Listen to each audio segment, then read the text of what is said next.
তৃণমূল নেতা তোলাবাজি বন্ধ করতে হবে এই দাবিতে শ্রীরামপুর থানা এলাকার পিয়ারাপুর দিল্লি রোডের পাশে বিস্কুট কারখানার গেটের সামনে শ্রমিক বিক্ষোভ।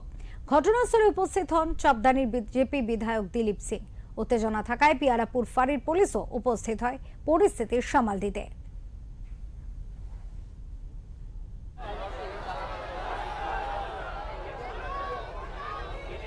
কেন বলতে আমরা যে 17 বছর ফ্যাক্টরিতে কাজ করছি, ন্যায্য মূল্য পাওয়া যাচ্ছে না, অথচ এর উপর অত্যাচারও হচ্ছে। 23 দিন অ্যাটেন্ডেন্স না হলে 50 টাকা কেটে নেবে পার ডে।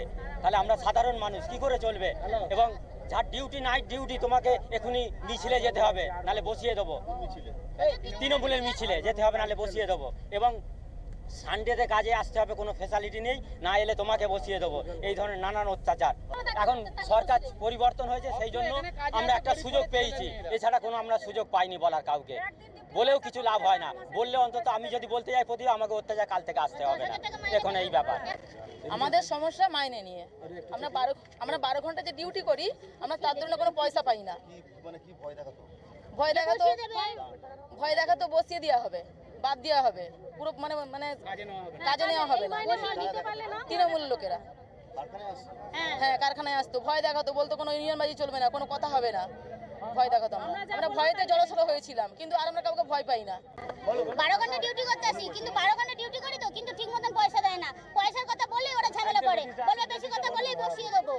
তারপরে কোনো দুর্গা পুজো, এরপরে পুজো হচ্ছে, আমার টাকার দরকার নেই, কিন্তু কোম্পানি থেকে প্রত্যেক বছর 110 টাকা করে 100 টাকা করে কাটে।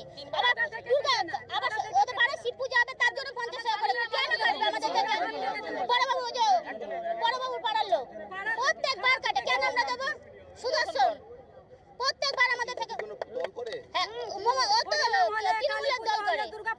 কেন আমাদের থেকে পয়সাটা কাটে? আমরা তো লেবার, একটা পোষক তো কোনোদিন আজ পর্যন্ত দেয় না, কোন একটা নকুল দানা পর্যন্ত আমাদের দেয়নি কোনোদিন। আবার মিছিলে নিয়ে যাবে, একটা জলের বোতল দেয় না আমাদের। আমরা নাইট করে আমাদের নিয়ে যায়। হ্যাঁ এই যে তৃণমূলের মিছিল হয়, তৃণমূলের যখন মিছিল হয় আমাদের নাইট করে রোদ্দুরের মধ্যে নিয়ে যায়, কোনোদিন একটা জলের বোতল দেয় না। কিন্তু তারপরে লোককে বিরিয়ানি দেয়, মাংস দেয়, তাদের খাবার দেয়, বিরিয়ানি সব সময় দেয়, আমাদের কিছু দেয় না। আমরা লেবার বলে আমাদের কিছু দেয় না।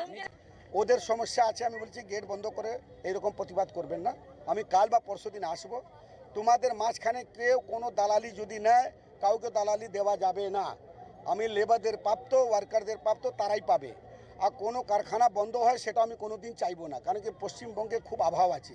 কারখানাটাও ভালো করে চলুক, আর লেবারদের মাঝখান থেকে কেউ কাটমানি করবে সেটাও করতে দেবো না। আমি বলে দিচ্ছি, তোমাদের সাথে তোমাদের এমএলএ আছে, কারখানা এসে বসে কথা বলবো, যে মালিক থাকুক, ওরা 10 জনের 5টা মহিলা 5টা পুরুষ মিলে ওরা 10 জনের টিম বানাবে, তাদেরকে নিয়ে বসে যদি কোনো সমস্যা থাকে সেটা আমি এসে মিটিয়ে দেবো। বললাম সবাই নিজে নিজে কাজে যাও, সব চলে গেছে, সব ছেলে ভালো। মানুষদের কাছে দেখো থাকতে হবে। 100% এখানে তো কয়েকটা লেবার তো সুদর্শন বরের নাম নিয়েছে। আমি যে কোনো বর হোক, কাউকে যেই হোক, আমি জানি না কে আছে, কিন্তু নিশ্চয়ই শুনেছি এক্স পঞ্চায়েত সভাপতি কি ছিল।